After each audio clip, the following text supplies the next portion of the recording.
For over a decade, Israel has mostly been safe due to its Iron Dome missile defense system. The Iron Dome is a surface-to-air missile defense system that uses long-range radar to detect missiles coming from hundreds of miles away and then fires a missile to intercept it. It is very powerful, as it can catch rockets 100 kilometers in the air. Only powerful, expensive, sophisticated rockets can reach that altitude. Hamas rockets are cheap, very cheap. They're either built in-house in Gaza or come from somewhere like Iran. I don't know. The point is, they're cheap, very cheap, but they are effective. You see, because of Israel's Iron Dome missile defense system, the only way that Hamas can strike Israel is if they blitz the Iron Dome defense system with hundreds of rockets, so that a few of them can sneak past the system. The ones that get through don't do a lot of damage, but the Palestinian missile blitz in its entirety does still cost Israel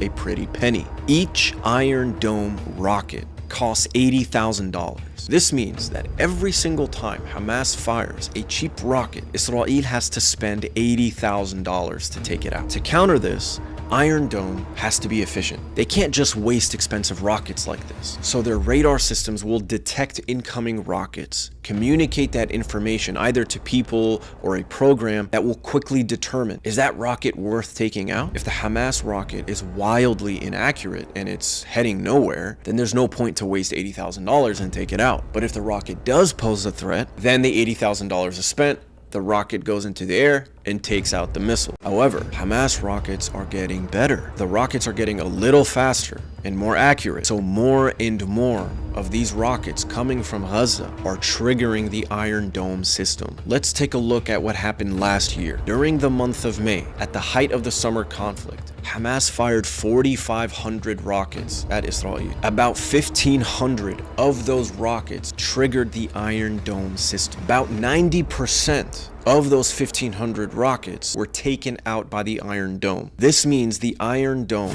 took out 1,300 Hamas rockets. Remember, each Iron Dome rocket costs $80,000. 1,300 multiplied by $80,000 is $108 million. Now, I don't know how much Hamas rockets cost, but I can't imagine they cost more than my Toyota Corolla. So you can see how these cheap Hamas rockets are costing Israel a lot of money, even if they don't hit their targets. So Hamas may have bullshit rockets, but they can fire hundreds of them because of how cheap they are. This is becoming a serious problem for Israel.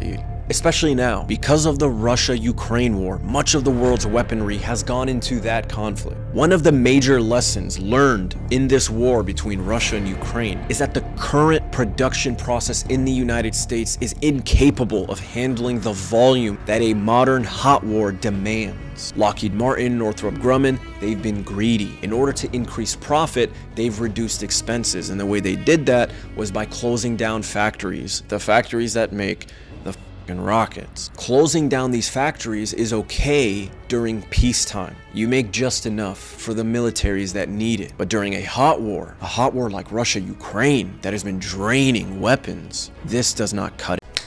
Turn on production and suddenly you're pumping out rockets. They take months, even years, to get the amount of inventory you need to the people that need it. And right now, much of that supply has gone to Ukraine. The United States has to decide, do we prioritize Israel, someone else, or Ukraine? So imagine the position that Israel is in. So the more Hamas fires, the more Israel eats through their supply of Iron Dome rockets. This could force Israel to act more peacefully, and here's why. This missile defense system has been so important for protecting Israel from incoming missile fire. Because of this heightened sense of security, the IDF has been practically fearless in striking Gaza. Who cares about attacking these people? They can't strike us back, right? Well, now they can, and they are. And Israelis are sprinting off the beach to find cover. Air travel is being disrupted. Tourism is being disrupted. Money is being disrupted. This is a level of vulnerability that Israel is not used to. So they may be more inclined to make peace rather than make war, because their people want to enjoy the summer, not needlessly antagonize the people of Gaza by attacking them. What do you think about all this? How will this situation affect relations between Palestine and Israel?